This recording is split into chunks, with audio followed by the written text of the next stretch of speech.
R, and she's going to share with us about the changes and challenges in the US property market. So what's going to happen is she's going to give us a brief introduction, and after that it'll be more a Q&A session, right?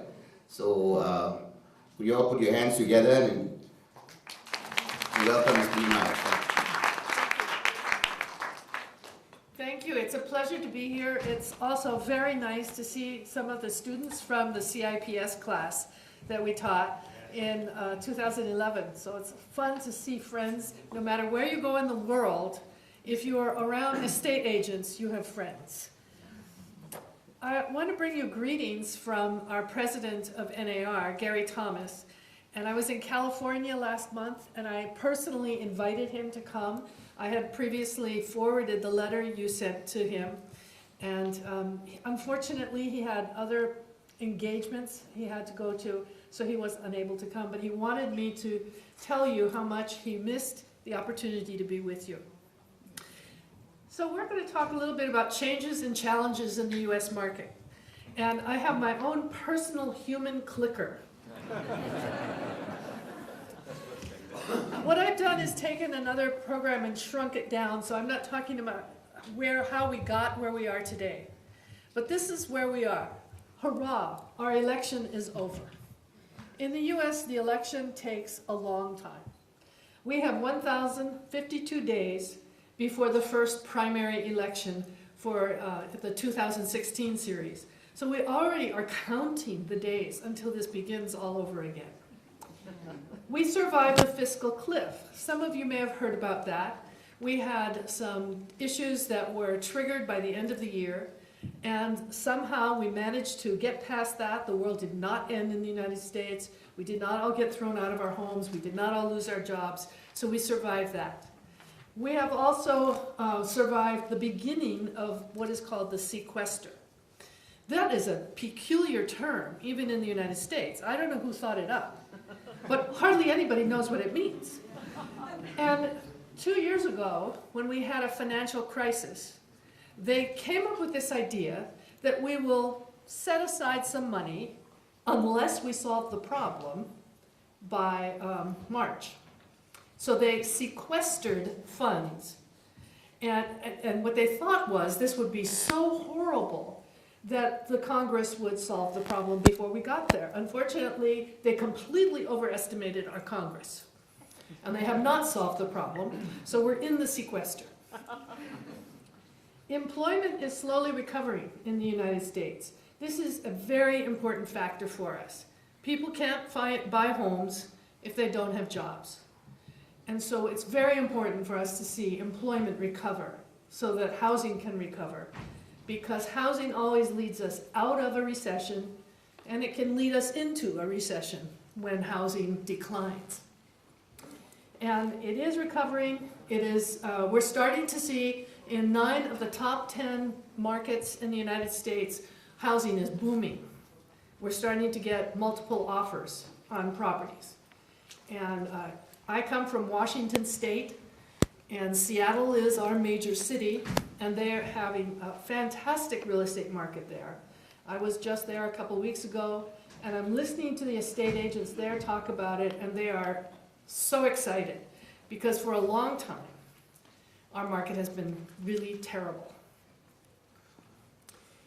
We have these two issues facing us right now. There are housing issues and demographics. Let's talk about the housing first. First, we have distressed properties, we have banking issues, and then we have inventory issues. The distressed properties are properties that have, where the owner cannot make the payments.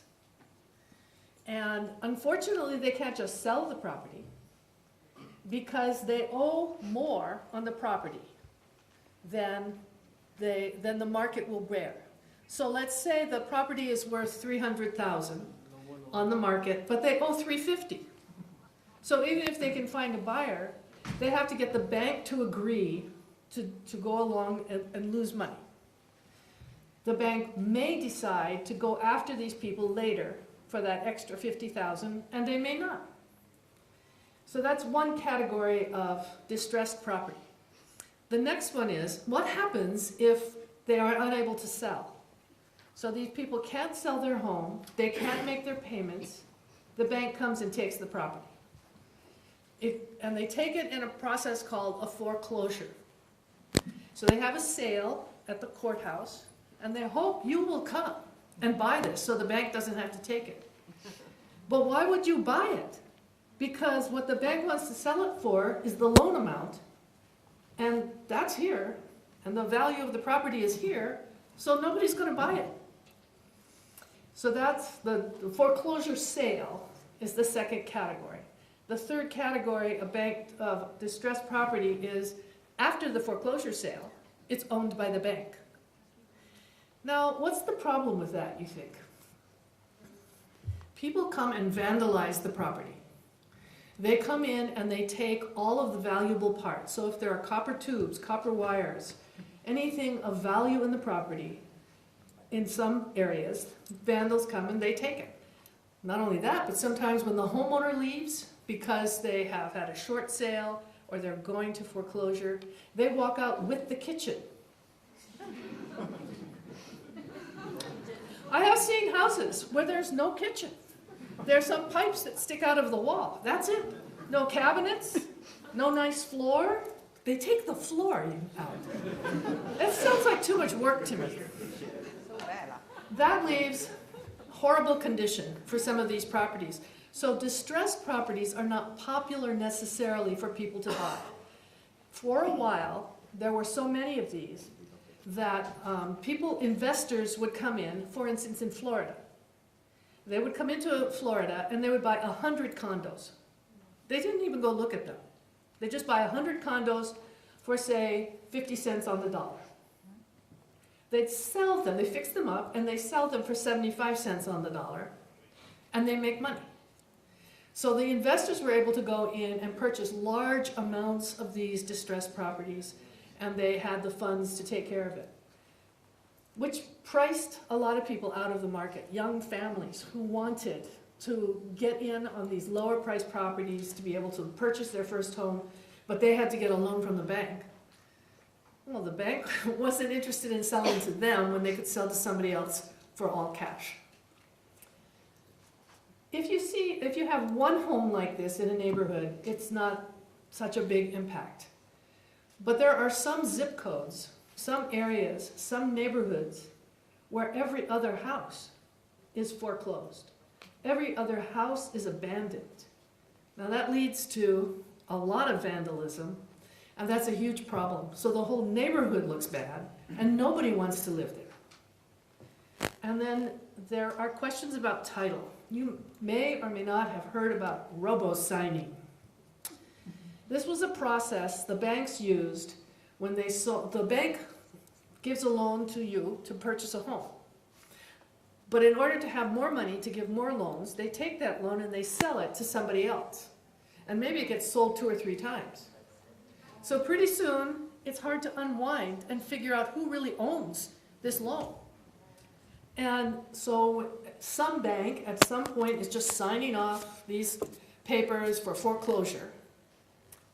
And that's not necessarily the actual owner of the loan anymore. So the question about title is that we have the wrong bank selling the loan. And now there are a few of these owners who have been able to get back into their homes by going to court, and so it's a mess. Their short sale is where the bank does not get enough money that is owed to it. And I had buyers come into my office and they said, I want to go buy one of those short sales. And I said, why is that? They said, because it takes a short time. Not so much. Short is because the bank takes it in the shorts. It doesn't get all its money. But actually, what was happening for a long time at the very beginning of this crisis is that the bank might take 12 months or more before they ever answered you to tell you whether or not they would let you have a short sale. And consequently, what happens? The buyer says, forget it, I'm going to go buy something else.